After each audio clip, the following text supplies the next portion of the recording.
ዲያቆናዊን መክብብ ጋር አብረን መዝሙር እንዘምራለን። የቆማችሁ ወደዚህ ወደፊት ጋር መጣችሁ ምንጣፍ ስላለ እዚህ መቀመጥ ትችላላችሁ።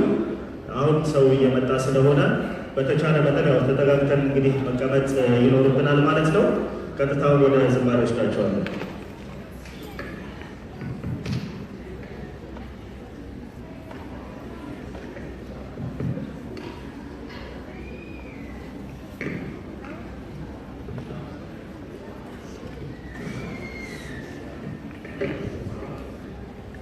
በስመ አብ ወወልድ ወመንፈስ ቅዱስ አሐዱ አምላክ አሜን። አባቶቼ ካህናት፣ ወንድሞቼ ዲያቆናት፣ መምህራነ ወንጌል፣ ሰባኪያን፣ የሰንበት ትምህርት ቤት ወጣት ተማሪዎች፣ የእግዚአብሔር ቤተሰቦች፣ የእናታችን የድንግል ማርያም ወዳጆች፣ ባሰባሰበን በወደደን በክርስቶስ ኢየሱስ ፍጹም ሰላም እንደምን ዋላችሁ? እንደምን ዋላችሁ? አሜን። እግዚአብሔር ይመስገን ብለን ስሙን እንድንጠራ ለምስጋና ያሰባሰበን የወደደን የቅዱሳን አምላክ ስሙ የተመሰገነ ይሁን። በንዋዬ ማመልክህ ጌታዬ በሉ እስኪ። ከክፉ ቀን መውጫ እንባዬ ሐዘኔን በደስታ ለውጠው አንተን በመታመን ንለፈው እያለን አብረን እንዘምራለን። በንዋዬ ማመልክህ ጌታዬ ከክፉ ቀን መውጫ እንባዬ ሐዘኔን በደስታ ለውጠው አንተን በመታመን ንለፈው አንተን በመታመን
ዓለማትን ሳይፈጥራቸው ገና አዝበሽ ነበርሽ እግዚአብሔር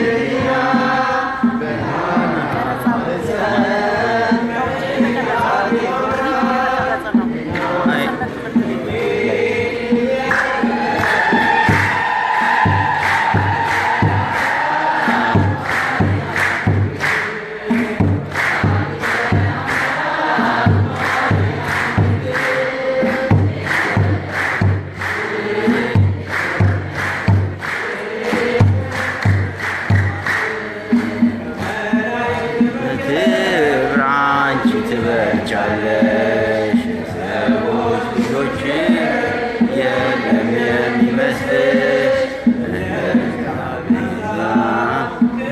ሽንን አልተገኘም እንዳንቺ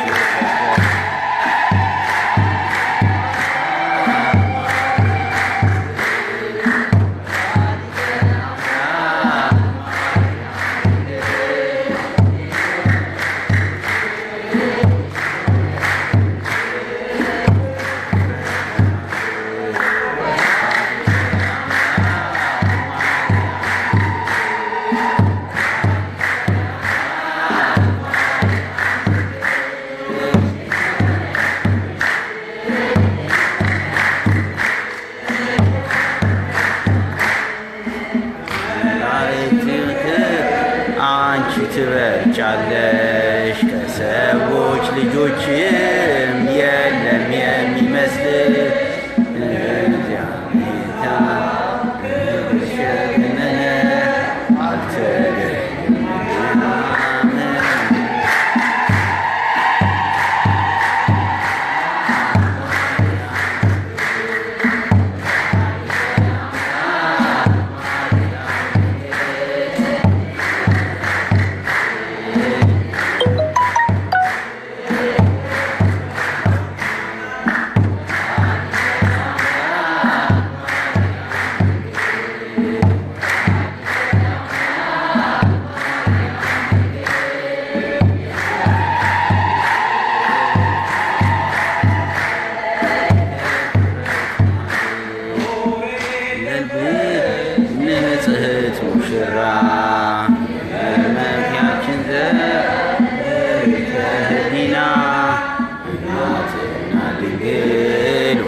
ለወንድማችን ለዘማሪ አቤል መክብብ ዝማሬ መላእክትን ያሰማልን። ዝማሬ መላእክትን ያሰማልን። አሜን። ሁላችሁም ይሰማችኋል አይደለ? ትግል ያላችሁ ከውጭ ያላችሁ እስኪ እልል ብላችሁ እግዚአብሔርን አመስግኑ። እሺ ከዚህ በመቀጠል ቀጥታ ወስዳችሁ የእግዚአብሔር ፈቃድ ሆኖ የዛሬ 6 ዓመት በዚህ ስፍራ ተገኝቶ ሲያስተምረን ሲመክረን ነበረ። ከዛም በኋላም ከዓይናችን አራቀም በተለያዩ ሶሻል ሚዲያዎች እናየዋለን። ቤተክርስቲያንን ቅድስት ቤተክርስቲያን በቆራጥነት ከፊት በመቅደም እያገለገለ ያለ ታላቁ ወንድማችን መምህራችን የምንወደው የምናከብረው መምህር ምህረተአብ አሰፋ። እስቲ እግዚአብሔርን አመስግኑ።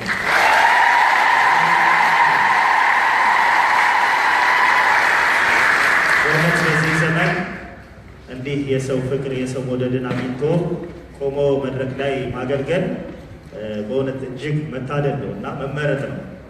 ስለዚህ በእውነት እግዚአብሔር ዛሬ በእሱ አድሮ ይናገረናል፣ ይመክረናል። ቀጥታ ወስዳችሁ ወደ መምህራችን ነው። ሁላችንም የምናስተውልበትን ልቦና እግዚአብሔር ያድለን።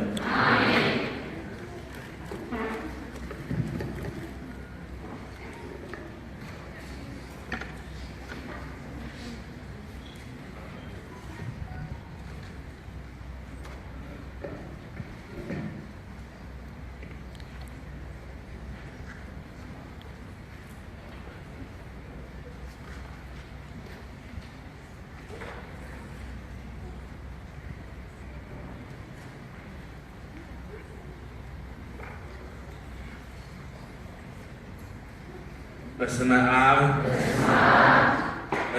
አብ ወወልድ ወመንፈስ ቅዱስ አሐዱ አምላክ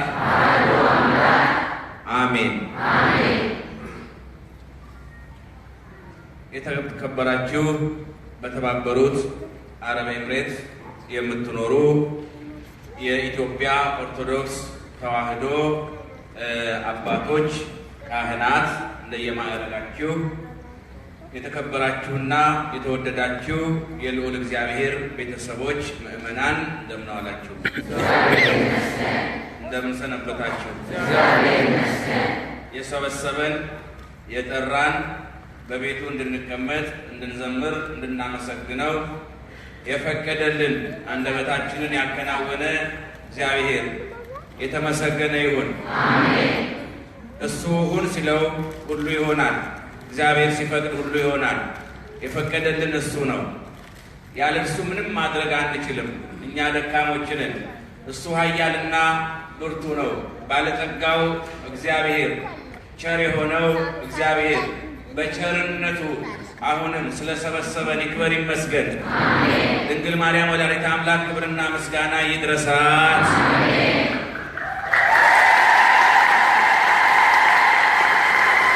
እንግዲህ ቦታው ሞልቷል። እንዴት እንደምናደርግ አይታወቅም።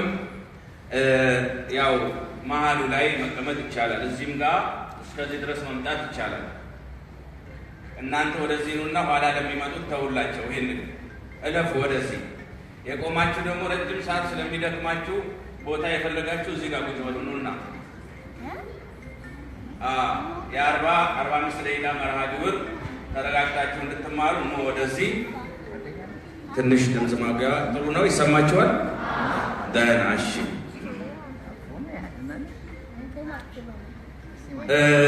በቀደም ዓርብ ዕለት እንግዲህ ዓለምን የሚያስገርም ለሌሎች ዓለማት ምሳሌ የሚሆን ታላቅ ጉባኤ ተዘጋጅቷል።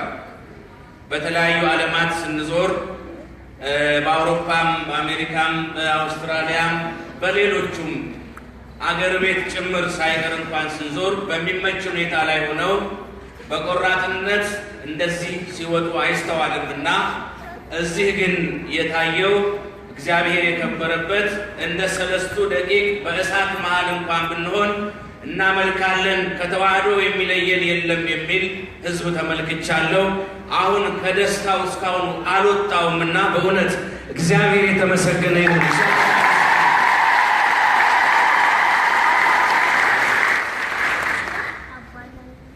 እንዘምራለን። አዲስ አዲሱን ዝማሬ ግቡ። እስከዛ ግቡ። ቦታ እስኪይዙ አንድ ዝማሬ ብቻ እንዘምራለን።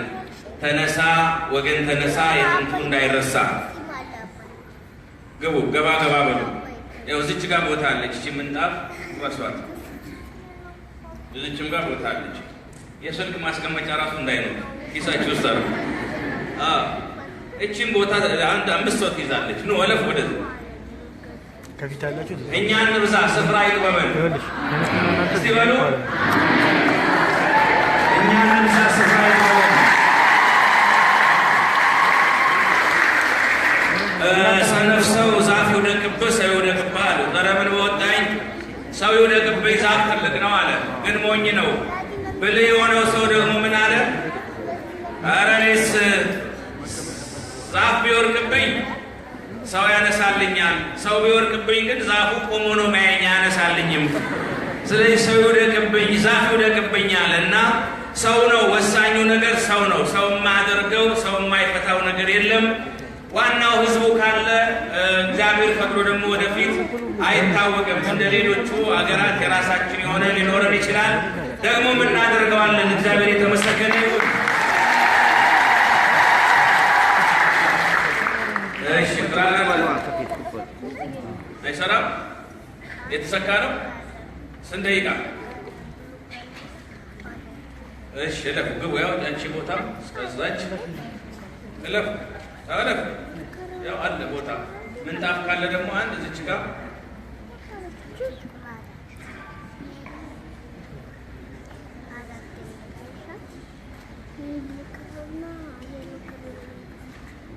ተነሳ ወገን ተነሳ፣ ተነሳ ሕዝቤ ተነሳ፣ የጥንቱ እንዳይረሳ፣ የቀድሞ እንዳይረሳ። ተነሳ ወገን ተነሳ፣ ተነሳ ሕዝቤ ተነሳ፣ የጥንቱ እንዳይረሳ፣ የቀድሞ እንዳይረሳ።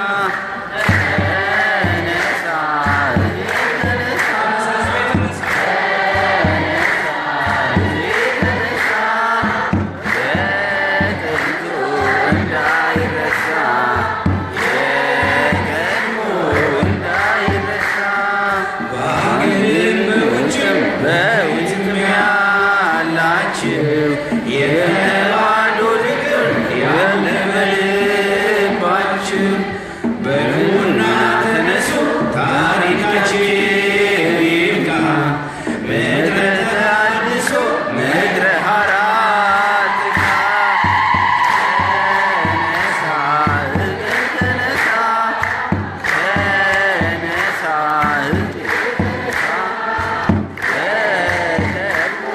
እንዳይረሳ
ዳግም ተነሱበት ጡቷን የጠቡት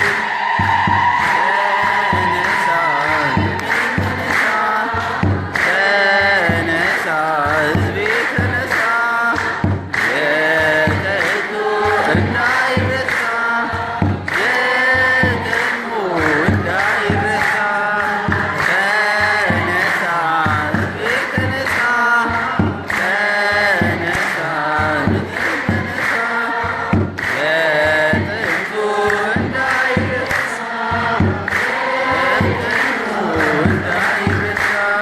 መጥቷል በኢየሱስ ስም እንቅልፍ ሊያስፈታ በልና መልሰው የማሪስ ጌታ አንዲት ጥምቀትና አንዲት ሃይማኖት አለች ተዋሕዶ ተነሳ ተነሳ ተነሳ ሕዝቤ ተነሳ የሕዝቡ እንዳይረሳ የቀድሞ እንዳይረሳ ተነሳ ሕዝቤ ተነሳ ተነሳ ወገን ተነሳ የጥንቱ እንዳይረሳ የቀድሞ እንዳይረሳ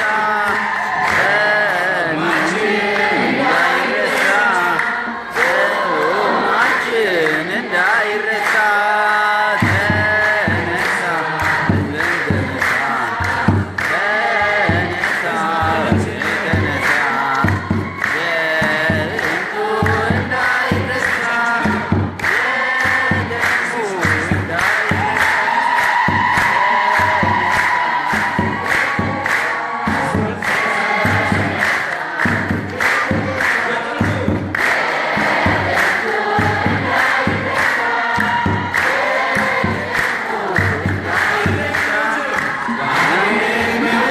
በቤትም ያላችሁ የባዶ ፍቅር ያንልባችሁ በሉና ተነሱ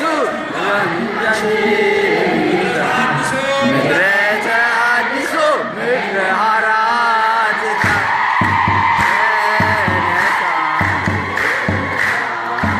ተነሳ የጥንቱ እንዳይረሳ የቀድሞ እንዳይረሳ ተነሳ ተነሳ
በዚሁ ስላሉ እንግዲህ እነሱ ከፈቀዱ ይሆናል። አይሆንም? አሜን። እንግዲህ ቆማችሁም ቢሆን በቅፍርናሆም ክርስቶስ አምላክ ሲያስተምር ስፍራ ጠቦ ሰዎች ጣራ እየነቀሉ ይገቡ ነበር ይላል። ሰው እግዚአብሔርን ሊፈልግ ስፍራ እስኪጠበው ድረስ መጨናነቁ መልካም ነው። ፈልገን የመጣ ነው ማንን ነው? እግዚአብሔር ነው። የሚፈለግ እግዚአብሔር ነው። በእኛ ላይ ያለው ማን ነው? እግዚአብሔር ነው። ሁለት ነገር አለ ዛሬ፣ ሶስት ነገር። ሶስቱን ዛሬ መልሳለሁ ጥያቄዎች። አራተኛውን ነገ መልሳለሁ። እነ አባታችን ሻርጃ ቆሞስ አባ ገሪማ ጋር እዛ አለ ማታ። ሶስተኛው ደግሞ ሮብ ተመልሶ አለ እዚሁ። እንግዲህ ምድሪቱ ትጨናነቃለች፣ ትቀደሳለች፣ ትባረክ። ይህ ዝማሬ ምድርን አይባረክም? ይቀጥልና ደግሞ ዓርብ ደግሞ የት ነው? ዓርብ ጠዋት የመጨረሻው እዛ ይደረጋል ማለት ነው። ዓርብ የመጨረሻው እዛ ደግሞ እናወራለን። ዓርብ ደግሞ እዛ እናደርጋለን። በቃ እንዲህ መኮምኮም ነው። ሰሞኑን እየመጣችሁ መባረክ ነው። ያበዛል እግዚአብሔር የተመሰገነ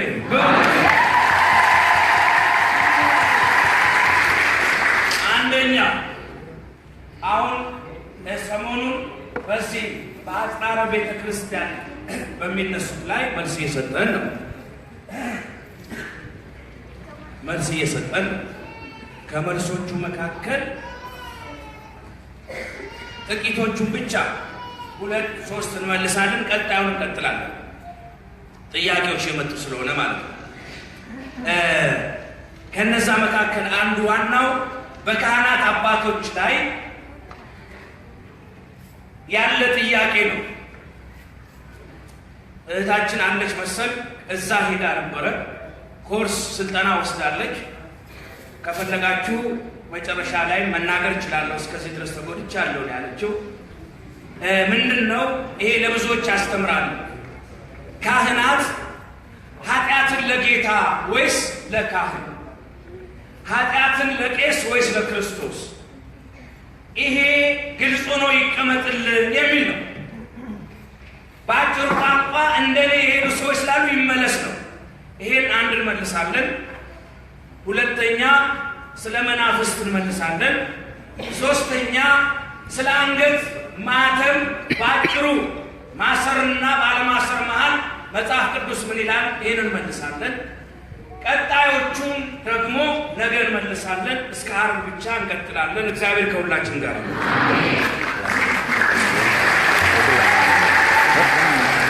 መምጣት አንድ መባረክ ነው። መስማት ሁለተኛ መባረክ ነው። መዘመር ሶስተኛ መባረክ ነው። በእግዚአብሔር ቤት ውስጥ መገኘት ከቤቱ አለመጥፋት መባረክ ነው። ስለዚህ እግዚአብሔር እንድንባረክ ስለፈለገ ጠርቶናል። የጠራን እግዚአብሔር የሚነግረን አለ። ነገሩ እንዲህ ነው። ኃጢአትን ለቄስ ወይስ ለክርስቶስ ግልጽ አድርጉት ነው። አጭር መልስ ነው። ለዚህ ብዙ አልሄድም።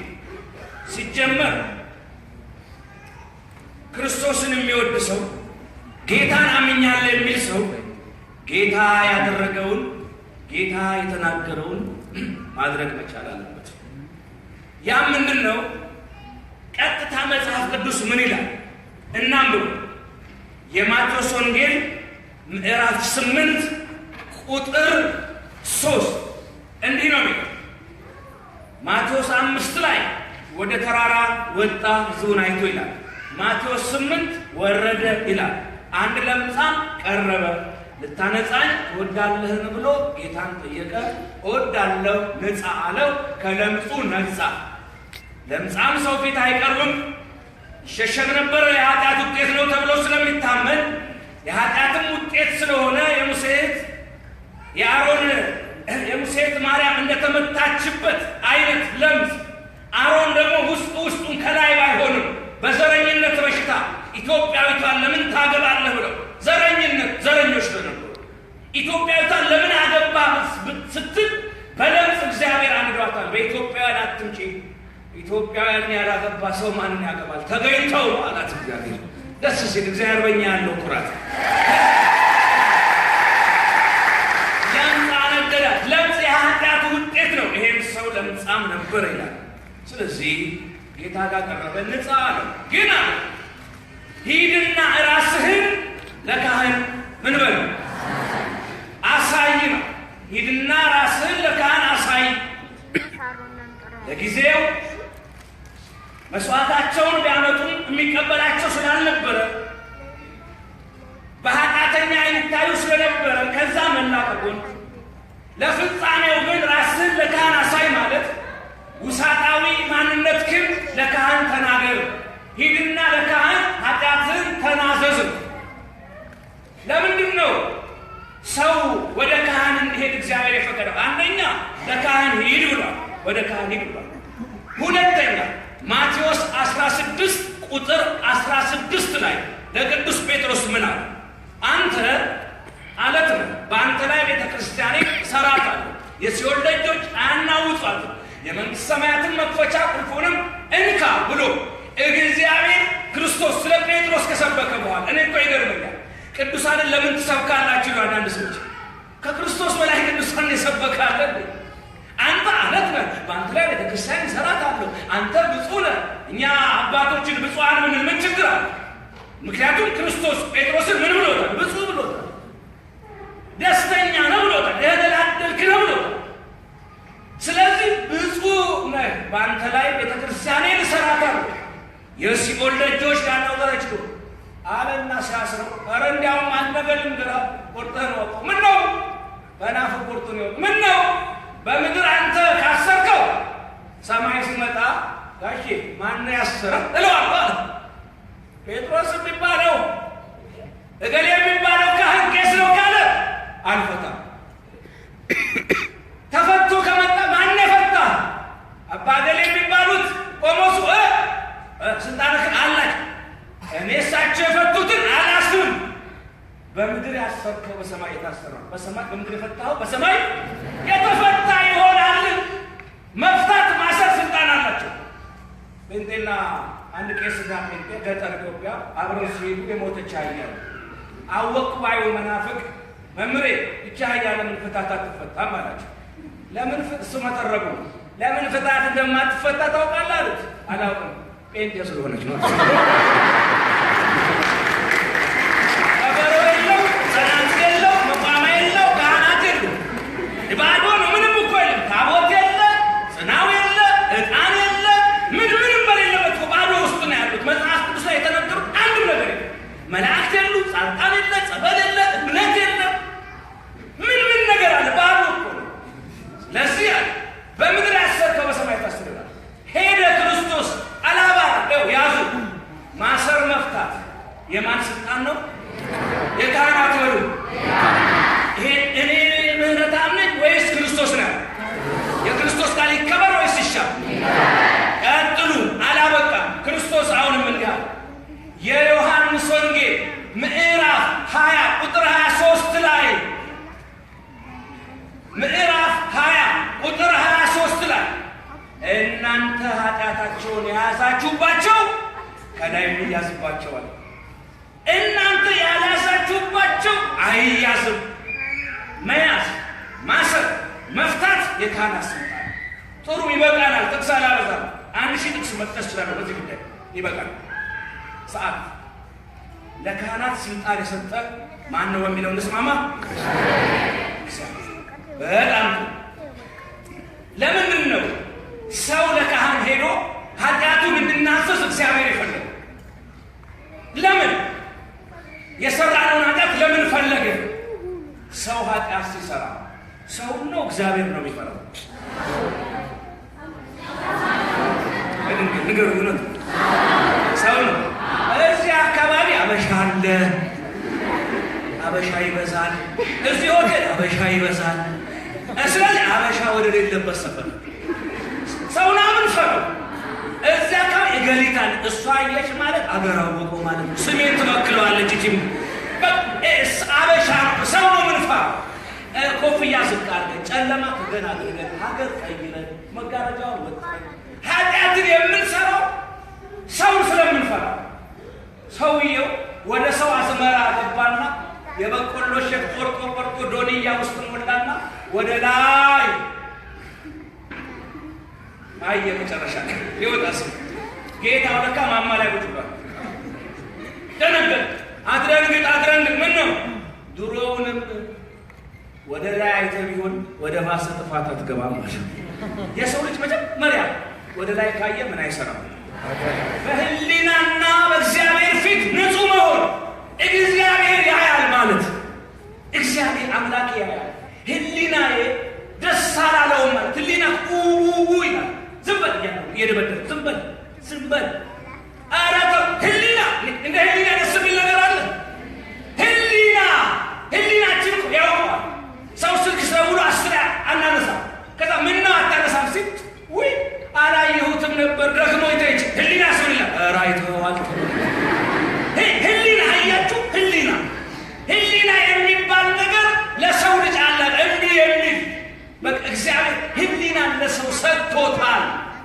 ስንዋሽ ስንቀጥ ያውቀዋል ህሊና እና ሰው እግዚአብሔር ያየኛል ከባድ የሆነው ነገር ይሄ ሰው እግዚአብሔርን ሳይሆን ሰው ስለፈራ የፈራውን ሰው እግዚአብሔር እኔን አልፈራህም ማለት ሰው ስለፈራ የፈራኸው ሰው ጋር ልልክህ ነው ማለት ነው። የፈራኸው ሰው ጋር ሂድና ተናዘዛ። ሰውን ስለፈራ ሰውን እንደ ራሴ አድርጎ አምባሳደር አድርጎ ካህናትን አስቀመጠና ሂዱ አለ። ስለዚህ ካህናት ጋር እንሄዳለን። አይ ካህን ጋር ሄድም ኃጢአቴን ለጌታ ከሚሉ ሰዎች ጀርባ ከፕሮቴስታንት ሀሳብ ጀርባ 100% የሰይጣን አሰራር። እንዴት? ለምሳሌ አንድ ሰው ኃጢአት ሲሰራ ካህኑ ጋር የሆነ ቦታ ቆሞ ክርስቶስ እንዲያደርጋለሁ ይላል። አሁንም ካህኑ ጋር በኦርቶዶክስ ካህኑ ጋር ሲመጣ ምን ነው ልጄ እንዲህ እኮ አልተፈጠርንም፣ ለጽድቅ ነው የተፈጠርሽው፣ አካልሽ ለምን ቆሸሸ፣ ለምን ውስጥ እንዲህ አደረግሽ፣ ለምን በንስሐ ግቢ። ቁንጥጫ የእግዚአብሔር ቁንጥጫ በካህኑ ስገድ፣ ጹም፣ ጸልይ እኮ አባት የሚወደው ልጁ ስለሚቆነጥጥ እግዚአብሔር ስምን ይላል ልጄ ሊቆንጥጥሽ በካህኑ በኩል ጹሚ፣ ስገጂ፣ መጽውቺ፣ ምሳሽን ሳትበይ ስገጂ፣ እንዲህ አድርጊ ብሎ እግዚአብሔር በካህኑ በኩል ቁንጥጫ ያን ቁንጥጫ እንቆረጥ። ኃጢአትን ልንሰራ ስንል ያንን ድጋሚ እንዴት ብዬ አባጋ ድጋሚ ስለምንል እንፈራለን፣ እንቀንሰዋለን፣ እንተዋለን። ከዛ በፕሮቴስታንት ጌታ ብቻ ካህን ጋር አይሉ። ስለዚህ እንዲህ እንዲያደርግ ነገ ምሰራ የሚታዘበው ሰው የለም ማለት እንደ ልቡ ሪፖርት ያደርጋል። ሰይጣን ምን ይፈልጋል? ኃጢአት በብዛት እንዲሰራለት ካህናት ጋር የሚለውን ተቃውሞ ያደርጋል። አሁን ካህን ጋር መሄድ አይፈልጉም። በዚህ ምክንያት አንድ ይሄ እንዲያውም ምን ያደርጋሉ? ፕሮቴስታንቱ ቀጥታ ለጌታ ብለው የተነፍሳሉ። በካቶሊኩ ደግሞ ስትሄዱ እሱ ደግሞ ሰው ስለፈሩ ካህን ጋር መጋረጃ ይወጠርና ቄሱ መጋረጃ ውስጥ ነው አባቴ እንዲያርግ ያለው ይላል። የሚያያቸው የለም። ሰው እኮ ነው የፈራው። ስለዚህ በመጋረጃ እየሄዱ አይተያዩም። እንደ ልብ በቀን 20 ጊዜ የሚሄዱ አይተዋወቁም ከቄሱ ጋር። አሁን እሱን ትተው እንትኑን አምጥተውታል፣ ሶፍትዌር ጭነውታል። ኃጢአቶ ውሸት ከሆነ አንድ ልጫ ነው። ኃጢአቶ እንዲህ ከሆነ 7 ልጫ ነው። 35 ይስገዱ። ይሄን ያህል ጾሙ። መጨረሻ ላይ ባላንሶ 0 ነው፣ ኃጢአቱ 0 ሆኗል። አይነት ነገር አድርጎ የመንፈስ ቅዱስን ስራ በኮምፒውተሩ ቀይሮ ተመልከቱ። እግዚአብሔር ያሳያችሁ። ይሄ ሁሉ ምንድን ነው? ሰው ጋር ካህን ጋር ራስን ላለማሳየት የሚደረግ ጥረት ነው።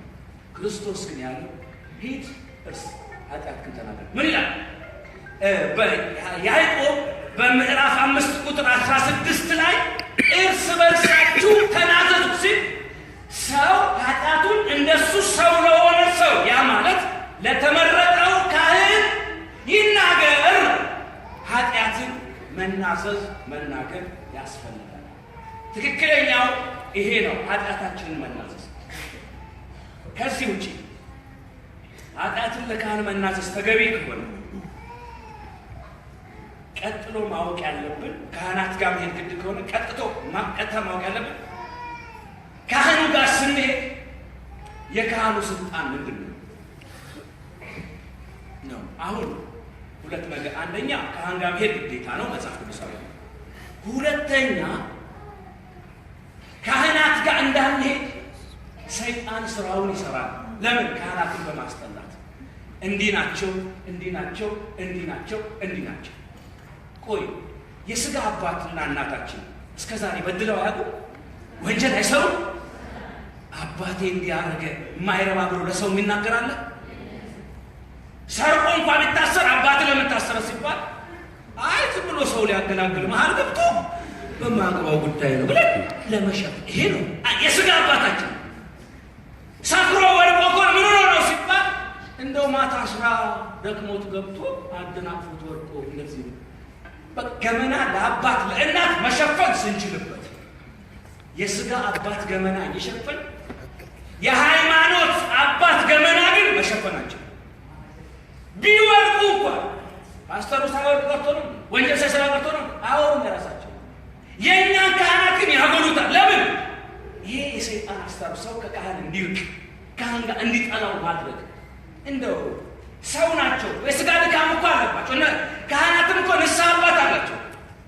አንዱ ለአንዱ ንስሐ አባት እኮ የሃይማኖት ችግር ከሌለበት በሥጋ ድካም አልፎ አልፎ ካህን ምሳሌ መሆን አለበት። እረኛ ነው፣ በጎቹን ይዞ ይሄዳል። ጥሩ ነው። ይሄ ነው የሚፈለገው። በትምህርተ ኖሎት ለካህናቱ ለእረኞች በሚሰጥ ስልጠና ይሄ ምን ማድረግ እንዳለባቸው መስፈርቱ እዛ ላይ ካህን ምሳሌ መሆን አለበት። አባት እንደዛ ነው የሚያኮራን ነው። አልፎ አልፎ የሥጋ ድካም ብናይ ግን ወርቆ ብናይ ወደ እግዚአብሔር ማልቀስ እንጂ ማውራት አያስፈልግም። ሁለት አባቶች ከገዳም ወጡ። ጨው ሊገዙ የገዳም ችግር ጨው ነው። ገዳም ሄዱ። ከተማ መጡ። ጨው በረንዳ በአህዮቻቸው ገዝተው ጭነው መሸባቸው። አድረን ጠዋት እንሂድ ብለው እዛው ከተማ ሄዱ። ከሁለቱ አንዱ ለካ ተፈትኖ ወደቀ። ሰው ነው። እንወድቃለን ብሏል ቅዱስ ኤፍሬም፣ ግን እንነሳለን። የማይወድቅ የለም። ቅዱስ ዳዊት ወድቋል፣ ግን ተነስቷል። የማይወድቅ ማንም የለም። ትልቁ ችግር መውደቅ አይደለም፣ የምነሳበት ጉልበት ስጠኝ ብሎ መጸለይ። ወደቀ። አንደኛው ሲነጋ ና እንሂድ አለዋል። ና እንሂድ አለ። ወዴት? ወዴት? ና እንሂድ አለ። ወዴት ነው የምሄደው? ወደ ገዳማችን። ወደ ገዳማችን እንሂድ። አንተ ሂድ፣ እኔ ግን አልሄድም። ለምን? እኔ እንዳንተ ንጹሕ አይደለሁም። ቆሽሼ በኃጢአት ነው ወድቄአለሁ። በቃ እዚሁ ነው የምቀረው።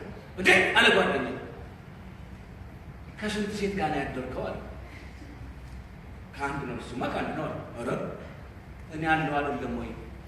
ከ9 ሴት ጋር ያደርኩት። ኧረ እባክህ ለካ ከእኔም የባሰ አለ። ያኛው እኮ አውቆ ነው 10 ያለው 9 ያለው አውቆ። ይሄኛው ተስፋ እንዳይቆርጥ ነው። የበሰበሰ ዝናብ አይፈራም ብሎ ወይም ጭንቅላቱ የተቆረጠ ለፀጉሩ አይጨነቅም በሚል አባባል እንዳይገባ ነው። ማዳን አለበት። እኛ ብሎ ምንድን ነው? ውይ አንተ ወራዳችን ቤተክርስቲያን አሰደብከት። እንደው እስከ መቼ ካንተ ጋር ተስፋ ቆርጦ የባሰ ራሱ ለሚሰግሰው በመርገስተ ነው። እሱ ግን እኔ ካንተ የባሰ ወንጀል ተሰራ ያደርጋል። ወይ እንደዛማ ከሆነ አለ ምን ይሻላል? ንስሐ ብንገባ እግዚአብሔር ይቅር ይለናል። ይቅር ይለናል አለ። ባለ 9 ይቅር ይለኛል ካለ ባለ 1 እንዴት ይቅር አይለኝም ይበላል? በ8 የሚበልጠኝ በኃጢአት ይቅር ይለኛል ካለ በ8 የምበልጠው እንዴት ይቅር አይለኝም? ሄደና ንስሐ ገባ። ስለዚህ አይዞህ እግዚአብሔር ይቅር ይለናል እያለ ሲሰግዱ በቃ ንስሐ ገብቶ ካህኑ ጋር ሲሰግዱ እግዚአብሔር ተገለጸ። ስማ አንተ የእውነት ስለበደልከኝ ስለ አንተ ሳይሆን ሳይበድል አንተን ለማዳን መከራ ስለሚያየው ወንድም ብዬ ይቅር ብዬሃለሁ አለ። ክርስትና ማለት ይሄ ነው። ሰው ወድቆ ብናይ አንድ አባት አሉ አዲስ አበባ አካባቢ የሆነ ሰው የሆነ ኃጢአት ሲያው ደረት እየደረቱ እኔ ነበርኩ ያሰላ የእብድም ሲያዩ እኔ ነኝ እኮ የኔ አካል እኮ ነው እንዲህ የሆነው ይላል። ያ ሰው በወደቀበት ስለ ራሳችን ኃጢአት እግዚአብሔር ምህረት አውርዶ ስለ ሌላ ኃጢአት መዓት አውርዶ ብለን ነው የምንጸልየው። ማንም ለኔ ብሎ የሚሰማ የለም። አዲስ አበባ ታውቃላችሁ የነበራችሁ ወንድሞች ልደታ አስተምሬ አንድ ቀን ስወጣ 40 ብር ታያላችሁ ነው ያ ሁሉ ህዝብ ታሪክ መንገድ ይዘጋ። ከዛ ስወጣ አንዲት እናት መጥተው ግንባሬ ሳሙ። ምን ነው እንዳንተ አይነቱ 7 ወለደች እናት ተባረክ። ምን አድርጌ ነው ዛሬ እግዚአብሔር በእኔ ላይ ምን መልእክት ቢያስተላልፍ ነው? እግዚአብሔር እንዴት አድርጎ ቢናገራቸው ነው ብዬ እየገረመኝ ለምን ነበር ግን እናታችን ዛሬ ደስ ያለው የትኛው ትምህርት ነው? አይ ተናገርክ ዛሬ ችግሩ ያቺ ሰላቢ ጎረቤቴ መታ በሰማ ለሷ ነበር ለሷ ነው። ብዙ ጊዜ ለምን ነው ብሎ የሚሰማ የለም። ቆይ እናቅለው ፎቶ ምን እነሳ ተሰብስበን እንደዚህ ምን እነሳ ታጥቦ ስክሪን ላይ ስናየው መጀመሪያ ማን ነው የምናየው? የራሳችን ወይ ሳልዘጋጅ አንስታኝ አግቻለሁ ግን ያለው ምንድን ነው? ራሳችንን ማየት ያቃተን ክርስትና ራስን እንዴ መስታወት ራስን ማያ መነጽር ሌላውን ማያ መነጽር ሳይሆን የተሰጠን መስታወት ነው።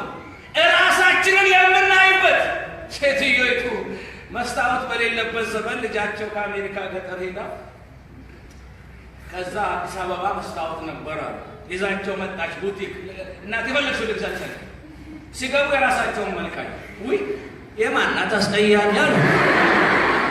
ልጅቷ እረማዬ አንቺ ነኝ ዝም በይ አለቻት።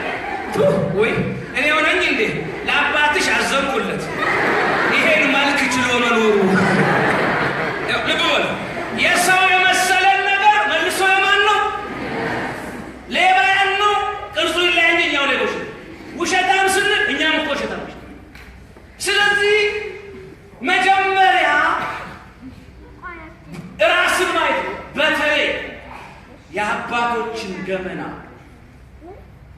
ዘፍጥረት 9 ቁጥር 20 ላይ የከነዓን አባት ካም ተረበ። ለምን? ልጁ ምን አለ? ሴምና ያፌት የአባታቸውን እርቃን ሲሸፍኑ እሱ የአባቱን እርቃን ወጥቶ እያለ ነው እነሱ ሊሸፍኑለት። የአባትን ገመና የቤተክርስቲያን አባቶች እንደው የሃይማኖት መሰረታዊ ችግር ግን እንደው ጥቃቅን ችግር የፈለጉ እነሱ እንዲያረጉ ብሎ መናገር የሰውን የወንድምንም ድካም መናገር ተገቢ አይደለም። የአባቶችን ገመና የቤተ ክርስቲያን አባት ትልቅ ገጽታ የተበላሸ በዘመናችን ሰው ካህን እንዲጠራ የተደረገበት የሉተር ዋና ሀሳብ የተፈጸመው በዘመናችን መቅደስ ውስጥ ጫማ ስንወራወር ስጋ ወደሙ እየተፈተተ ጠብ የሚነሳበት ጳጳሱን እንቁላል ይዞ ህዝብ ሊደበድብ የሚጠብቅበት ቀድሶ የወጣ ስጋ ደግሞ ያቀበለውን መነኩሴ በቲማቲም አንተ አንቺ የተባለ የሚደበደብበት ህፃናት ሊቆርቡ መጥተው ይሄንን አሳፋሪ ነገር እያዩ ማያሌንም የሚሉበት ዘመን ለትውልዱ መጥፎ ምሳሌ የሆንበት በካህናት ላይ ድፍረትን ስላስተማረ አንድ ምሳሌ ልንገራችሁ። ይህን ነገር ለመቋጨት አንዲት ነገር ታውቃላችሁ። የዲሜጥሮስን ታሪክ ታውቃላችሁ። ቅዱስ ዲሜጥሮስ ምንድን ነው የሚለው? እሱ በአሕዛብ ሀገር ነው ያደገው። ክርስትናን ባልተቀበሉ ሰዎች አደገና ማግባት አለብህ አሉት። የአጎቱ ልጅም ከእሱ ጋር ነው ያደገችው። ማግባት አለብሽ አሉት። እኔ ማንን ላግባ? እዚህ ሀገር አንድ ክርስቲያን የለም፣ እንዴት አገባለሁ? እሷን ደግሞ እኔስ ማንን ላግባ አለች። እዚህ ሀገር አንድ ክርስቲያን ወንድ የለም። ቸገራቸውና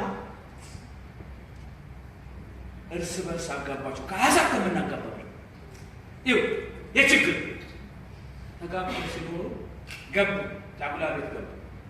አንተ አለችው ዝምድና የንቀ ነው ዘመድ እንዴት ይጋባል? አይሆንም አለችው። ኧረ እኔ ዝምድና ሽንቄ አይደለም፣ ቤተሰቦችሽ አንቺን ስም አልጠራም ለእንትና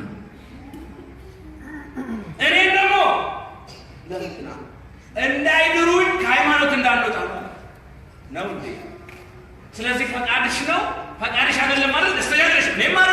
እና ህዝቡ ቤተሰብ እንደተጋባን ይቆጠራል። እኔና አንተ ግን በንጽህና በቅድስና ምንም ሳ እንዴት ደስ ይላል።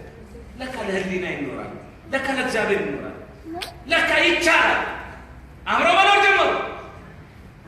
47 ዓመት ሲኖሩ መልአኩ ቅዱስ ሚካኤል እየመጣ አንድ ክንፉን ለሷ አንድ ክንፉን ለሱ ያደረገ ሌሊት ጠዋት በመስኮት ወጥቶ ሲወጣ ይታያል። ሰው ቅድስናው ሲበዛ ሰው እየሰደባቸው ሰው ለእግዚአብሔር መኖር ቅድስና ለእግዚአብሔር።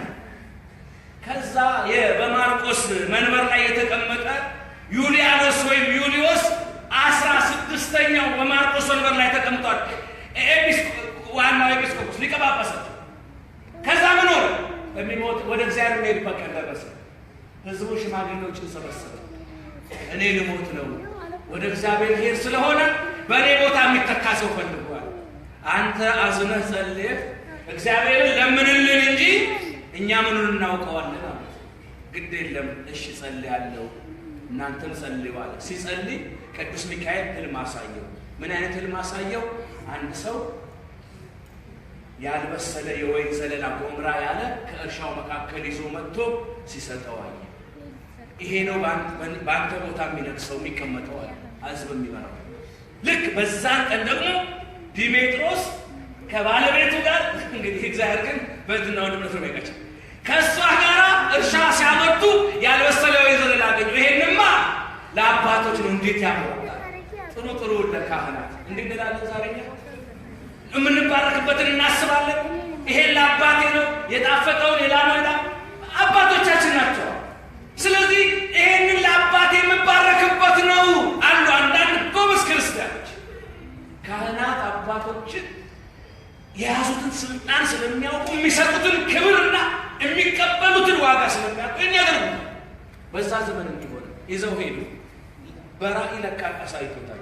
አንተ ነህ እሱ ነው አየው።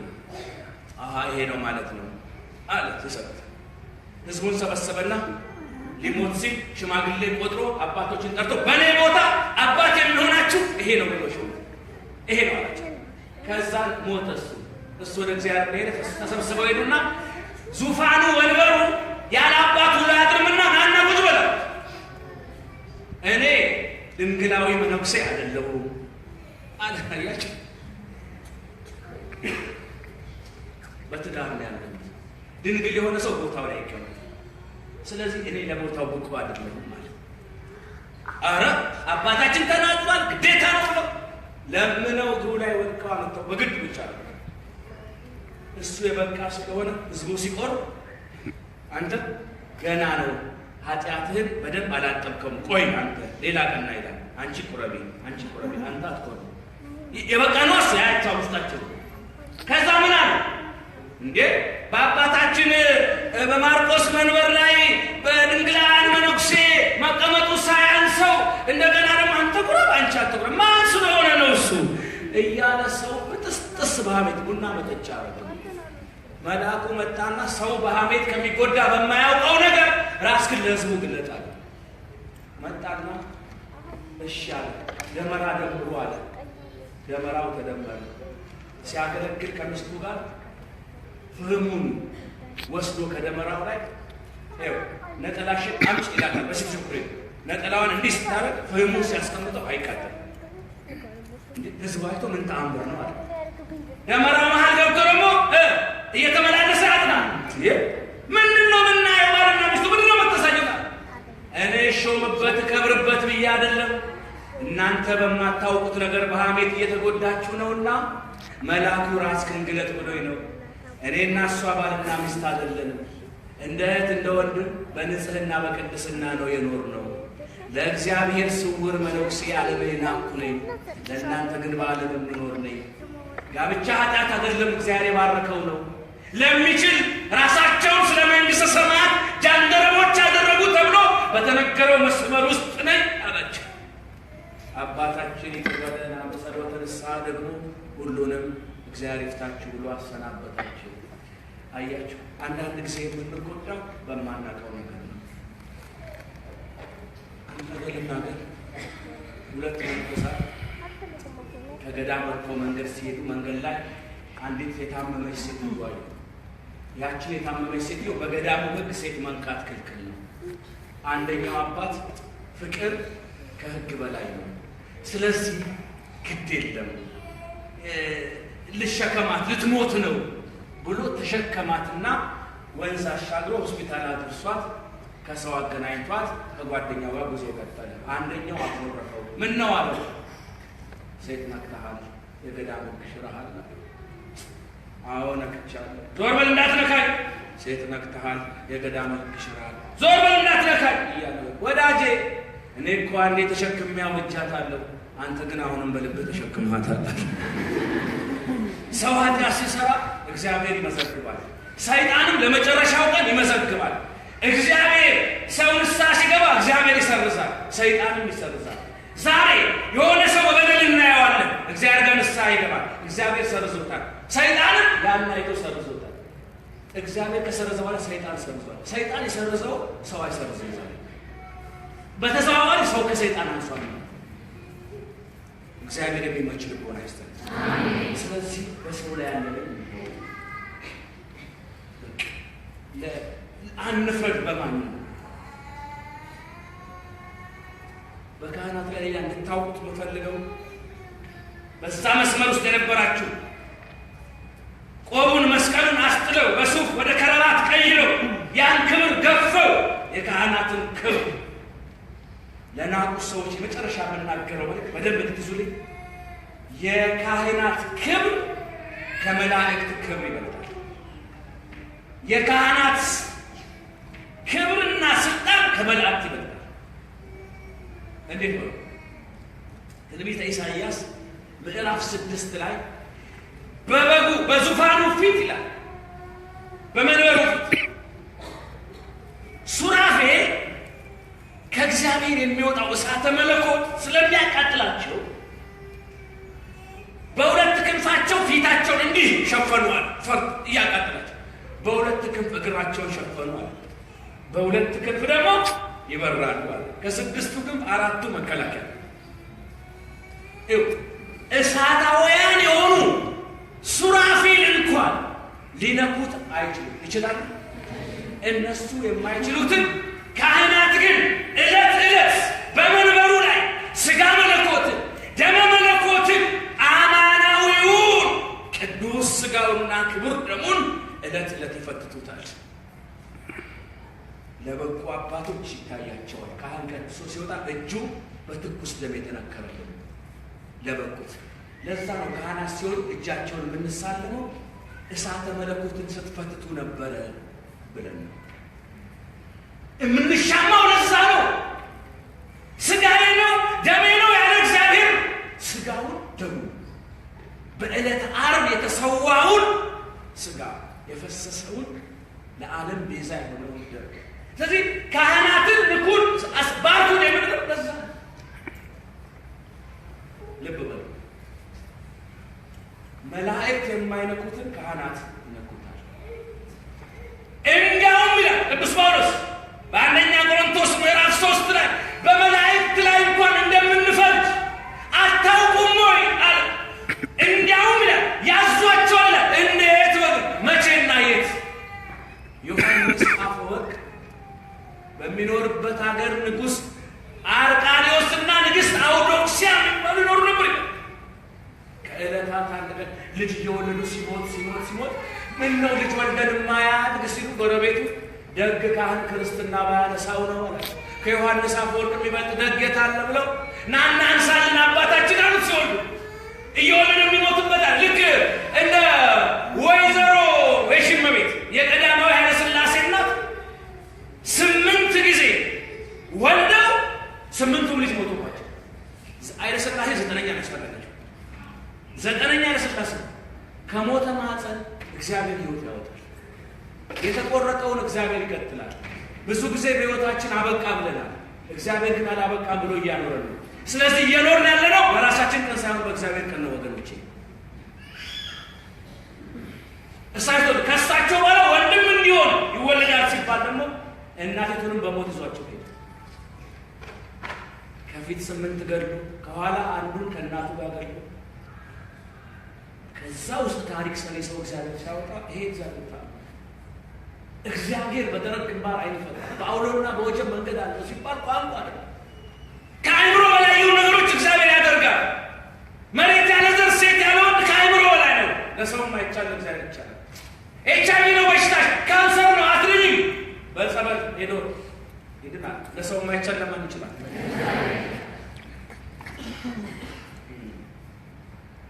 ሲሄድ ዮሐንስ አፈወርቅ መልአኩ መንገድ ላይ መጣበት። የት ነው የምትሄደው አለ። ካህን ነው ጃትናው ተሽላል ገጠር ካህን ደስ የሚለው ሲሄድ መንገድ ላይ መልአኩ የት ነው የምትሄደው አለው። መልአኩ ያችን ልጅ ክርስትና ላነሳ አትሄድ እሷንማ እኔ ልቀስፋት ነው አለ። ለምን መልአኩ ቆይ እዚህ ጋር ቆመ ጠብቀኝ አለው። በክርስቶስ ስም ቆመ። ሄደ። ልጅቷን ክርስትና ነሳና መልአኩ አይመጣም እንዴ ካህን እያለ ሲጠብቅ እሱ በሌላ አገር በኩል ሄደ። እዛ 10 ዓመት ሞላ። ልጅቷ ታጨች በልጅነቷ። ናና ባርካት አሉት። እሺ ብሎ ካህኑ በዛው ረስቶ ለካ መልአኩን ባቆመበት መስመር ሲሄድ መልአኩ እዛው ቆሞ 10 ዓመት የት ነው የምትሄደው አለ። አንተ ምን እዚያ ቆመ ዛሬ ደግሞ አለ። የዛሬ 10 ዓመት ጠብቀኝ ብለህ ሄደህ የረሳው መስሎህ ነው። እዚሁ ጋር ባስረኝ ካህን ካሰረኩት መሄድ አይቻልም። እውነት ግን ነው። በቃ ፍትቻለሁ። ሄዶ ቀሰፋት። ሲደርሱ የተለቀሰ ነው ነገሩ ከእግዚአብሔር እንደሆነ ተገልጧልና ዝም ብሎ አጽናንቷቸው ተመለሰ። ካህን መላእክት ላይ እንኳን ስልጣን። ስለዚህ ስልጣኑ ግን የማን ነው? ካህኑ ጋር ነው። የሚያስረው በማን ስም ነው? የእግዚአብሔር ስም ነው። ስለዚህ ለካህናት ክብር እንስጥ። አባቶችን እናክብር። ለአባቶች የሚገባውን እናድርግ። ክብሩ የራሳችን ነው። ካህናት አባቶቻችንን አለማክበር ራስን፣ ሃይማኖትን፣ እግዚአብሔርን አለማክበር። ካህኑ 12 ጊዜ እግዚኦ መሐረነ ስንል ቀኑን ሙሉ 12 ሰዓት በዳ ለይቶ 12 ሰዓት በዳ ስለ እናንተ ብለ ይቀበል ስንል ማን ይፍታ ይላል? ፈቺው ማን ነው? እግዚአብሔር ነው ፈቺው። ካህኑ ምን የማን ጉዳይ አስፈጻሚ ነው? የእግዚአብሔር ጉዳይ አስፈጻሚ ነው። ለአባቶች ለካህናት የሚገባውን ክብር እንድንስጥ እግዚአብሔር ይርዳል። ግልጽ ነው። ስማማ አባቶችን እናከብራለን። እግዚአብሔር ያክብረን። ስናክብር ምን እንሆናለን? ይሄ ሌላው ሁለተኛ ጥያቄ እንመልስ ወይስ ሰዓት ሄደ? ስንት ይላል? ሁለተኛ ስለምን ነበር? እሺ እሱም ባጭሩ እንመልስ። ቀጣዩን ነገር እንመልሳለን። በመናፍስት ላይ የሚነሱ ጥያቄዎች አሉ።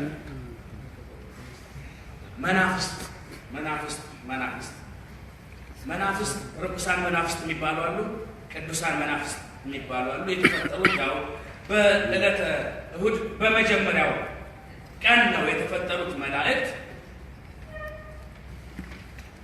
በመላእክት ዓለም ሳጥናኤል እኔ የፈጠርኳችሁ በሚልበት ሰዓት እነ ቅዱስ ገብርኤል አንተ አልፈጠርከንም አሉ። እግዚአብሔር መጨረሻ ላይ ተገለጠ። ሳጥናኤል ወደ ጥልቁ ተወረወረ። ሌሎቹም ደመና ላይ ተበተኑ።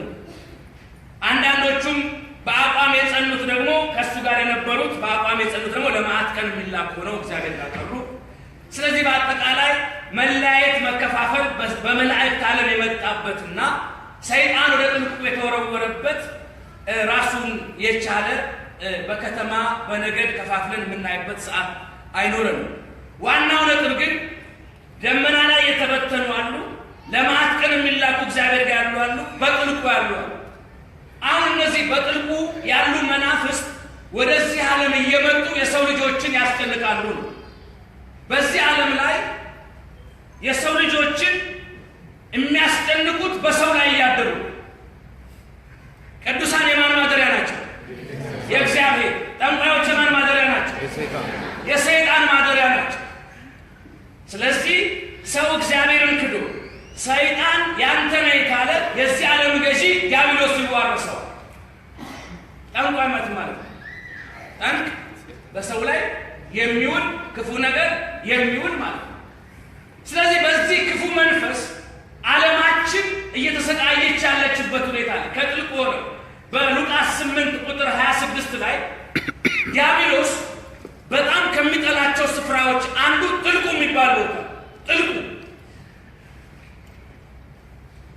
ርኩሳን መናፍስት ከሰዎች ባወጣ ጊዜ ወዴት ልሸኛችሁ ሲላቸው ወደ ጥልቁ አትስደደን እና ወዴት ወደ እሪያዎች ወደ አሳማዎች እንድንሄድ ፍቀድ ነው ያሉት። ወደ አሳማዎች አስገባቸው በጌርጌሴኖን። አሳማዎች ደግሞ ወደ ባህር ገቡ። እንዲያውም ከከተማችን ውጣልን እስኪሉ ድረስ ይህን ተአምር ያዩ ሰዎች የሆነው ነገር ነው። ስለዚህ ጥልቁ ማለት አጋንንት በጣም የሚፈሩት እጅግ በዘመናችን አሁን አንድ አሸባሪ ቢያዝ ጓንታናሞ እስር ቤት ነው የሚገባው። እጅግ ምስጢር እንዲያወጡ የሚገረፉበት፣ ተዘቅዝቀው ውሃ ውስጥ የሚገቡበት፣ ነፍሳቸው የምትጨነቅበት፣ የውስጥ እግራቸው እስኪተላ የሚገረፉበት፣ እህል ከአሸዋ ጋር ተሰጥቶ ጥርሳቸው የሚያልቅበት፣ የሚዘገንን ጩኸት ጆሯቸው ላይ የሚከፈቱበት፣ እንዲያውም አንዳንድ መሪዎች በአሜሪካ ለመመረጥ ሲፈልጉ ይሄን እስር ቤት እንዘጋዋለን ብለው እንደ ጥሩ ውለታ የሚናገሩበት ጊዜ አለ። አሁን ከዚህ ከምናስበው በላይ ዘግናኝ ቦታ ለመናፍስቱ ይሄ ጥልቁ የሚባለው ቦታ። ስለዚህ ከዛ መጥተው የሰው ልጆችን በዚህ ዓለም ላይ ያሰቃያሉ። አሁን ትልቁ ነገር ሰይጣን በእኛ ላይ ስልጣን አለው ወይስ የለው? አለው ወይስ የለው? እርግጠኛ ናቸው? ስልጣን አለው የለው? የማይኖረው መቼ ነው? የሚኖረው መቼ ነው? መናፍስት በእኛ ላይ ስልጣን የሚኖራቸው መቼ ነው ወይስ የማይኖራቸው መቼ ነው? ቆይ እናቅለው አወሳሰብኩት። ሰውየው የሆነ ሰው ቤት 10 ክፍል አለ። አንድ ቀን ሲያንኳኳ ማነህ? ክርስቶስ ኢየሱስ ነኝ አለ። እባክህ ግባ፣ ቤት የእግዚአብሔር ነው። አንተማ ከመጣ ቤቴ ነካ። ገባና ቤት ውስጥ ቁጭ አለ። ከ10 ክፍል አንዱ የማን ሆነ? የክርስቶስ ኢየሱስ የአምላካችን የጌታችን ነው። ከዛ በበነገው ቤት አንኳኳ። ማነህ ሲለው አጅሬ ሰይጣን ነኝ አለ። እንዴ አለ ክርስቶስ ጋር ሄዶ አንተ ያለበት ቤት ሰይጣን ይመጣል እንዴ አለ። ቤቱ ያንተ እንጂ የኔ አይደለም ማለት ነው እንዴ? ክፍል አንሶት ነው ብሎ ሁለተኛ ክፍል ጨመረ። በበነገው ተንኳኳ። ማነህ? ሰይጣን። እንዴ ክርስቶስ 2 ክፍል ሰጥቼ ሰይጣን ቤቴን ያንኳኳል። ቤቱ ያንተ እንጂ የኔ አይደለም ማለት። ሶስተኛ ክፍል ሰጠው፣ አንሶት ነው ብሎ። አራተኛ ተንኳኳ፣ አምስተኛም ተንኳኳ። ቤት ሲሰጠው 8ቱን ክፍል ለክርስቶስ ሰጠው። 9ኛም ሲንኳኳ ሰጠው። አንዷ ውስጥ እየኖረ 9ኙን ለክርስቶስ ሰጠው። 10ኛ ቀን አይንኳኳ መስላችሁ? ማነው ሰይጣን? እንዴ ክርስቶስ 9 ክፍል ቤት ውስጥ አንዷ ውስጥ የኖርክ ቤቴ እንኳኳለ። ቤቱ ያንተ እንጂ እኔ አይደለም ማለት። አረ ያው ለሄዱ ሰደው ሁሉም ያንተ ይሁን አምላኬ አለ። ሁሉንም ሰጠው። ሁሉን ሰጥቶ እሱ በክርስቶስ ጋር ብሎ ሲጀምር ከዛ ቀን በኋላ ያ ቤት ተንኳኳ። በህይወታችን ውስጥ ትልቁ ችግር መናፍስት በእኛ ላይ የሚሰለጥኑት ሙሉ ህይወታችንን ለእግዚአብሔር አንሰጥ። ከወገብ በላይ ታቦት ነን፣ ከወገብ በታች ታቦት ነን። ዲያቆን ሆኜ በኢሉባቦር ክፍለ ሀገር መጡ ቅዱስ ገብርኤል በምቀድስበት ሰዓት ሰፈራችን አንድ ትልቅ ጠንቋይ ቤት አለ። ጠዋት የቅዳሴ ጸበል ስሰጥ አንዲት እናት እየቦጌ ይባላሉ ጸበል ሰጠዋቸው ጠጥተው ከሰዓት ከዛ ጠንቋይ ቤት ሲወጡ አየኋቸው። እንዴ ምነው ማማ ስላቸው ዝም በል ይሄኛው አስቸኳይ ነው አለ።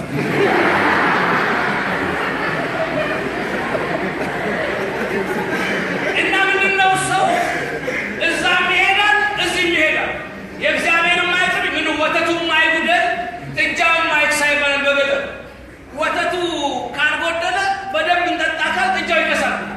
ጥጃ ይክሳ አይክሳ ይወፍር ካል ወተቱ ይጎልብናል። ሁለቱን አንድ ላይ ነው የምንፈልገው።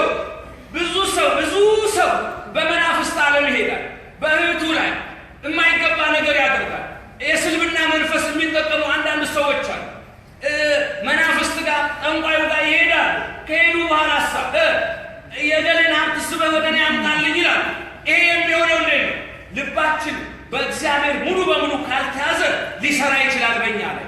ለምን መሰላችሁ? ለምሳሌ አንዳንድ ሰው ጠንቋይ ቤት ይሄዳል። ከዛ ጠንቋይ እውነቱን ይነግረዋል። እንዲህ ነህ እንዲህ ነህ እንዲህ ነው። ጠንቋይ የልብ ያውቃል እንዴ? የልቤን ነገረኝ። እውነትም ጠንቋይ አዋቂ ነው። ከዛ ቋንቋው ምን ተባለ? እንዲህ ታውቂያለሽ ሲባል እንዴ እኔ ጠንቋይ ቀልባለሁ እንዴ? ለምን ጠንቋይ ያውቃል ለማለት ነው ሰው የሚጠቀሙ። እውነትም ጠንቋይ አንዳንድ ሰው ሲሄድ ወርቄን ማን ወሰደው፣ ይሄን ማን አረገብኝ፣ ይሄን ማን እንዲያረገብ ሲባል እገሌት እንደዚህ ብሎ ትክክል ይናገራል። ለምን ነው ታውቃላችሁ? ለምንድን ነው? ቆይ ይሄን እንድታውቁ ነው የፈለኩት የመናፍስቱን አሰራር። ለምሳሌ አንድ ሰው በሰይጣን ቁጥጥር ስር 10 አለቃው እኔ ጋር ካለ፣ ዋናው ደግሞ የክፍለ ከተማው ጠንቋይ ለምሳሌ ዱባይ ላይ አንድ ጠንቋይ ቢኖር አወሊያው እሱ ጀነራሉ ዋናው እሱ ጋር ከጥልቁ ተገብቷል ጀነራሉ። ስለዚህ 1 ሚሊዮን መናፍስት ቢበተኑ 1 ሚሊዮን ሰው ላይ ልቡን ለከፈተ እግዚአብሔር ለከዳ ይገባሉ። ምን ኃጢአት ያሳስቡታል፣ ምን እንደሚሰራ ሁሉን ነገር ያውቃል። ከዛ ለምሳሌ እኔ እዚህ ጋር አይበለውና ውስጤ ቢኖር ከዛ በኋላ ወንዴ ደግሞ ዋናው ይቅርታ ሽልቀኛ ሰው ይቅርታችን ከተያዝና ማለት ነው። እሺ እሱ ጋር ቢኖር ዋናው መጋረጃውን ወጥሮ ይቀመጣል። ከዛ ጠንቋይ ጋር ሊሄድ ስል እኔ ጋር 11 ከነበረ ኃጢአት ሰስራ የነበረው ከእኔ ይወጣና ቀድሞ ለማን ይነግረዋል? ጀነራሉ እሱ ጋር ስለሆነ ይነግረዋል። ከዛ እኔ እገባለሁ።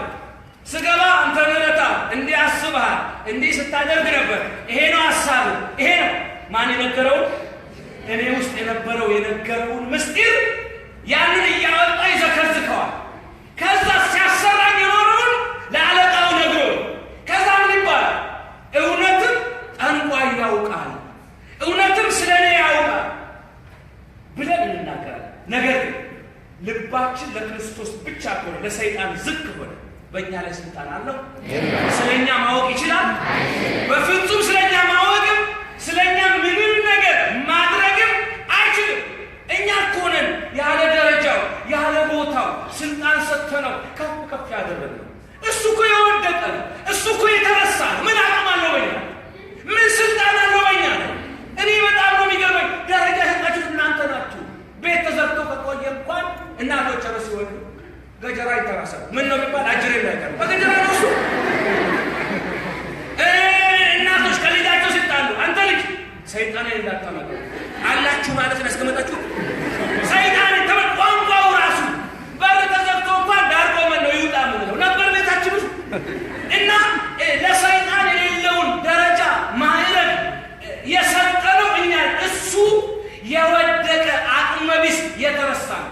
በር ከከፈቱለት ግን ገብቶ የማይበጠብጥበት ቤት የለም። እሱ አይገባም ማለት ነው። ስንጠራው ነው የሚገባው። ሰው እየጋበዘው ነው መናፍስት ወደ ሰው ህይወት የሚገባው። 2 ዛሮች አሉ። መናፍስት ሲሄዱ የሆነ ቤት ቡና ተፈልቷል። አይጠሩንም እንዴ አላለ ሰይጣን። ኧረ ሳይጠሩ መግባት ነውር ነው፣ ግን ይጠሩናል አለ። አያት ይሉኝታል ማለት እንደ ሳይጠራ እንግባ ግድ የለም ያስገቡን አይጠሩናል አለ። እንደምንም ጠበቁ። ቡና ፈላ፣ የጠማው ተጎዘጎዘ፣ ፈንዲሻው ተፈነደሸ፣ ቡቁካ ቀበርቻው አረቲ ሰደር ምቶ ቀረበ። ጀባ የእናት አባቴ ቃሚ መጀንቆሌ በረንትቻ ውጭ ያለ ግባ ሲባል ፍሬንድ ተጠርተናል። መናፍስቱ ገባ። የምንጋብዛቸው እኛ ነን። ራሳችን እየጠራ መናፍስትን የምንጋብዛቸው እኛ ነን። ልንገራችሁ፣ ሰይጣን ምንም አቅም የለው። ከፈቀድለት ግን ልባችን ለሱ ከከፈት ገንዘብ እንሰበስባለን። ዋናው ጋር የሄደ ገንዘባችን ይሰልበዋል። እናቶች ዱቄት እንኳን በኋቃው እንኳን ባርከው ነው በእግዚአብሔር በስላሴ ስም እያሰሩ ነው። ይኸው መናፍስቱ ጀምራለ አለ ማለት ነው። እኔ ውስጥ ያሉ ተረጋጋ በሉት እንግዲህ የአወሊያው የዛሩ የጨሌው የቦረንትቻው መንፈስ የቡዳው መንፈስ የአስማት መንፈስ የአወሊያ መንፈስ በቅዱስ ሚካኤል ስም የወደቀ ይሁን።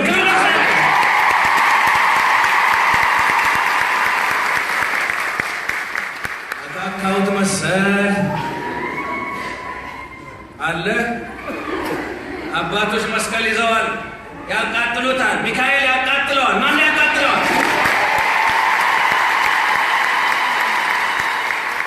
ያቃጥለዋል።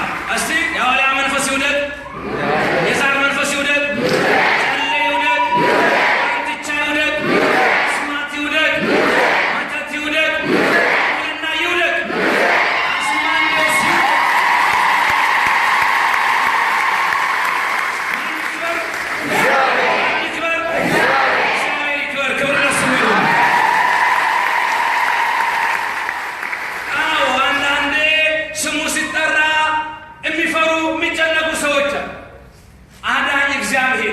ገዳይ እግዚአብሔር ብዙ ሰው በዚህ መንፈስ ውስጥ ይሆናል። ገንዘቡ እጁ ላይ አይበረክትም። መናፍስት ይወስዱበታል። እየተላኩ ይወስዱበታል። ሌሊት ይቃዣል። ልጆች እንኳን ሲወለዱ ቤተ እግዚአብሔር አምጥተን በአንድ በኩል እንቆርባለን። እሱ በቂ አይደለም ብለን ደግሞ ወስደን ጠንቋይ ጋር ኩራም እናስልካቸዋለን። ጠንቋዩ ጨጨጨጨ ገገገ ጀጀ ብሎ ይጽፍለታል። ሕፃኑ ተጃጅሎ ይገራል። እዚህ የክርስቶስ ስጋና ደም አለ፣ እዛ የጠንቋይ አለ። ጦርነት ሕፃኑ ጆሮ የሚመግል እርሱ የሚበሰብስ ሌሊት የሚቃሽ ጤና የሌለው ይሆናል። የእግዚአብሔር ከሆን የእግዚአብሔር ብቻ። እኔ አንዳንድ ጊዜ አገር ቤት ቁልቢ ገብርኤል ከሚሄደው መኪና በላይ የአሩሷ እመቤት ጋር የሚሄደው ይበልጣል። ታየ ከራማ ጋር የሚሄደው ይበልጣል። በመናፍስት አሰራር ውስጥ የምንኖር በማይመች በባዕድ ሀገር ብንኖር የአሕዛብ የማያምኑ ሰዎች በእኛ ላይ አስማት መተት ቢያደርጉ ልክ የበለዓምን መርገም የበለዓምን ሟት አስማት ወደ በጎ እንደቀየረ እግዚአብሔር የእኛን ነገር ወደ በጎ ሊቀይረው ይችላል። እኔ አንዳንድ ጊዜ ይገርመኛል። ህዝቡ እግዚአብሔር ብቻ ቢያምኑ እኮ ምንም አይጎልበትም። በሰይጣን ሀብት ፍለጋ የሚሄዱ ሰዎች አሉ። ከዛ በሰይጣን ሀብት ያገኛል። በሰይጣን ገንዘብ ይሰበስባል። ግን አይበሉትም። ያልተባረከ ሀብት ነው። መክበር በእግዚአብሔር ነው። ሀብት በእግዚአብሔር ነው። ጤና በእግዚአብሔር ነው። ትዳር በእግዚአብሔር ነው። ልጅ በእግዚአብሔር ነው። ሰላም፣ የተረጋጋ ማንነት በክርስቶስ ኢየሱስ በአምላካችን ብቻ ነው። መናፍስት የእኛን ሕይወት ሰይጣን መበጥበጥ እንጂ መጨረሻውን የሰውን ደስታ ሰይጣን ፈጽሞ አይፈልግም። ይጠራሃል። ሀብታም መሆን ትፈልጋለህ? በበግ ፈርስ ታጠብ ይለዋል። ሀብታም መሆን ትፈልጋለህ? አስፋልት ጥረግ ይለዋል። በበግ ፈርስ ሀብታም መሆን ትፈልጋለህ? ድመት ገንዘህ ኮርኒስ ውስጥ ቅበር ይለዋል። ጥጃ ገንዘህ ቅበር ይለዋል። ሰይጣን የሰውን ልጅ ማሰቃየት፣ ህንፃ ስላሴን ማሰቃየት ነው ዓላማ። ብዙ ሰዎች ሀብት ሰበሰቡ። ከዛሳ አንዱ መኪና፣ አንድ ሀገር፣ አንዱ ይዟቸው ነው የሚጠፋው ሀብቱ። በጣም እኛ ማመን ያለብን ማምለክ ያለ በዘመናችን የካርታ ጥንቆላ የሚጠቀሟል። እዚህም ከተማ የካርታ ጥንቆላ እነዚህ ፐልሚስቶች መዳፍ እያዩ የሚናገሩ ሲኒ የሚዘቀዝቁ ረጅም መንገድ ይሄ ያለብሽ የሚል የሰይጣን መልእክተኞች ናቸው።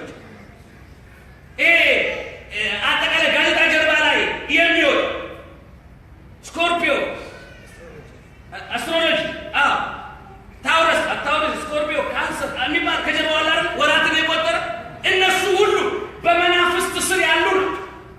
የሰው ልጅ ከመናፍስት አሰራር መውጣት መቻል አለበት። ልንገራችሁ አንዲት የቤት ሰራተኛ እውነተኛ ታሪክ የሰው ቤት ነው የምትሰራው። የጌታዋን የእመቤቷን ጸባይ ይችላል።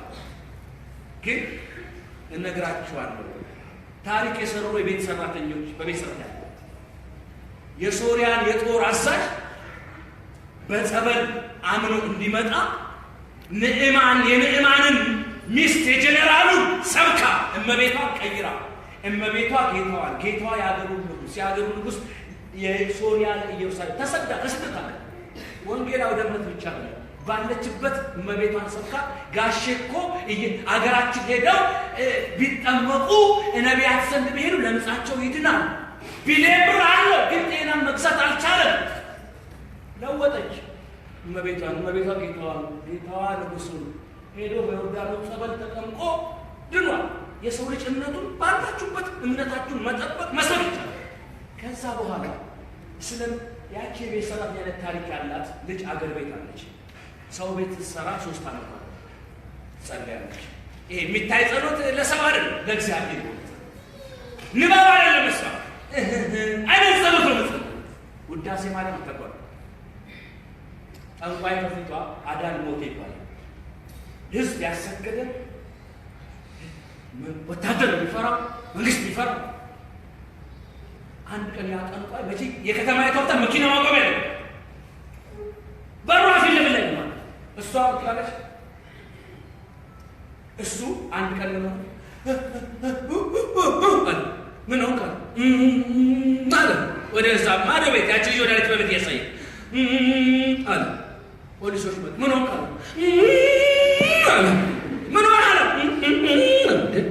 ተቃጠል ጉዛው ይዘው 3 ቀን ተመላልሰው ምን ሆንክ ተቃጠል አባሩልኛ ይሄ ሰውዬ ምንድን ነው ብለው እሱ የሚጠቅሙበት ቤት ገብተው ሲፈትሹ ያቺ ቤት ውስጥ ምሰራ ቤት ሰራተኛ ውዳሴ ማርያም ስዕለ ማርያም ትጸልያለች እሷ የምትጸልየው ጸሎት ከካሱን እያቃጠለ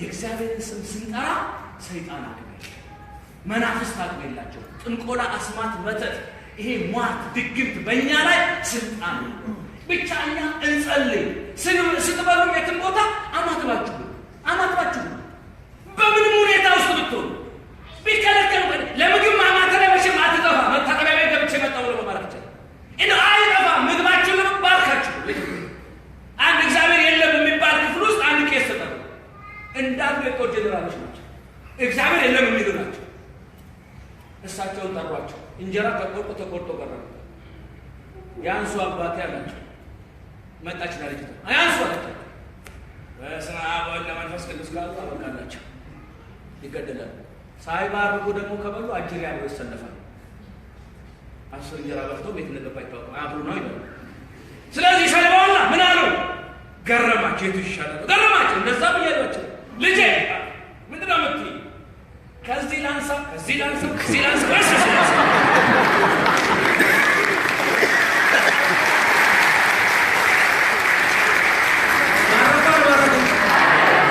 ባርካችሁ በጥበብም በዘዴም ሳትባርኩ አትብሉ ልብ በቃ ዋናው ይሄ ነው እና መናፍስት በእኛ ላይ ምንም አይነት ስልጣን የላቸው በአባቶች ጸሎት በአባቶቻችን በሚጸልዩ በሚደግሙት ውዳሴ ማርያም በድርሳነ ሚካኤል በአንድ አባት አቡነ ዘበሰማያት በእምነት ሆነ እግዚአብሔርን ፍጹም አማኞች ሙሉ በሙሉ ራሳችንን ለሱ የሰጠን ሰዎች መሆን አለብን ምንም አይነት ስልጣን መናፍስት በእኛ ላይ ስልጣን የላቸውም ስልጣን የእግዚአብሔር የአምላካችን ብቻ ነው ብዙ ሰው ገንዘብ ያገኛል እጁ ላይ ግን ገንዘብ አይበረክትም ለምን መሰላችሁ ያንን የሚያገኘውን ነገር አንድ አስራት አያወጣለትም ለእግዚአብሔር ጋር የሄደ እግዚአብሔር ድርሻዬ ነው ብሎ አልወሰደለትም ሙሉ በሙሉ ይጎልብኛል በሚል ባለማመን መንፈስ ለራሱ ይዘዋል እግዚአብሔርን 100% አያምነውም ስለዚህ የሚመጣው ገንዘብ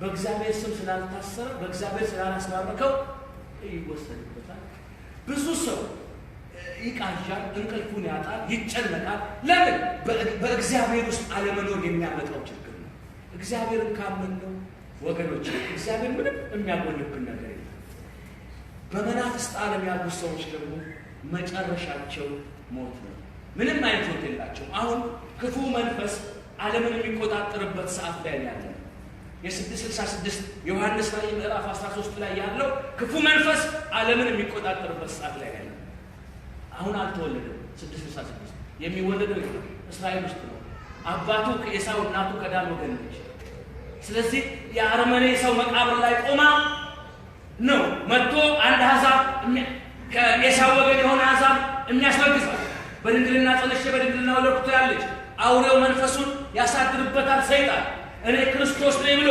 ሁለተኛ ተሰሎንቄ ምዕራፍ 2:3 ላይ እንደተገለጠው ክርስቶስ ነኝ ይላል ወደ ዓለም ይመጣል ብዙዎችንም ያስከትላል አንተ አምላክ ነህ ይባላል አሁን ወደዚህ ዓለም በሚመጣበት ሰዓት ላይ 7 ከባባድ ኃጢአቶች በዓለም ላይ የሚደረጉ 7 ራስ አለው ይላል ያውጃል ግብረ ሰዶማዊነት በፓርላማ ይጸድቃል እየጸደቀ ነው ያጸደቁ ሀገሮች አሉ ቅድስት ሀገር ኢትዮጵያ እንኳን እንታጠቅ እርዳታ ብድሩ ይቆማል ተብሎ ግፊት እየተደረገ ነው ወንድና ወንድ እንዲጋባ ዓለማችን ተስማምታ እንድትቀበል መንፈሱ ያደርጋል ግዴታ ነው ወንድም ወንድሙን ይገላል ይኸው ዛሬ ሰው ወንድሙን እያረደ ምንድነው ዓላማቸው እያረዱ በማጥለያ የሰውን ደም እያጠለሉ በቴሌቪዥን መስኮት ወንድምን አርጃለሁ ብለው አንገት የሚያሳዩበት ዘመን ላይ ደርሰናል ይቅጥለት አቤት ይሄ ነው እየተደረገ ያለው